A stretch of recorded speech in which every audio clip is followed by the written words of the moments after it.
Well, that's no better a solution than any of the others, is it? So, in the end, have we learned anything from this look at why the world turned out the way it did that's of any use to us in our future? Something, I think. That the key to why things change is the key to everything. How easy is it for knowledge to spread? And that in the past, the people who made change happen were the people who had that knowledge, whether they were craftsmen or kings. Today, the people who make things change, the people who have that knowledge, are the scientists and the technologists who are the true driving force of humanity. And before you say, what about the Beethovens and the Michelangelos? Let me suggest something with which you may disagree violently. That at best, the products of human emotion, art, philosophy, politics, music, literature, are interpretations of the world that tell you more about the guy who's talking than about the world he's talking about. Second-hand views of the world, made third-hand by your interpretation of them. Things like that, as opposed to this. Know what it is?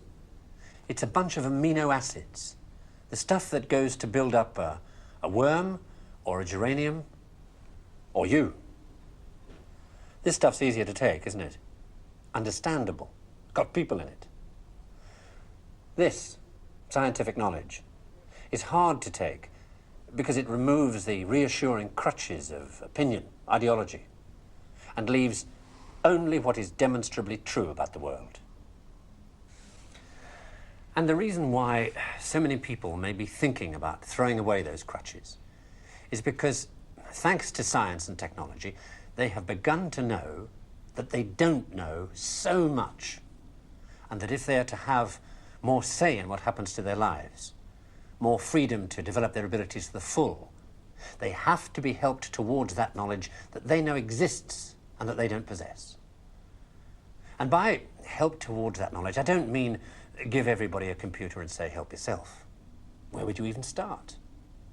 No, I mean trying to find ways to translate the knowledge, to teach us to ask the right questions. See, we're on the edge of a revolution in communications technology that is going to make that more possible than ever before. Or, if that's not done, to cause an explosion of knowledge that will leave those of us who don't have access to it as powerless as if we were deaf, dumb, and blind. And I don't think most people want that. So what do we do about it? I don't know. But maybe a good start would be to recognize within yourself the ability to understand anything, because that ability is there, as long as it's explained clearly enough. And then go and ask for explanations. And if you're thinking right now, what do I ask for? Ask yourself if there's anything in your life that you want changed. That's where to start.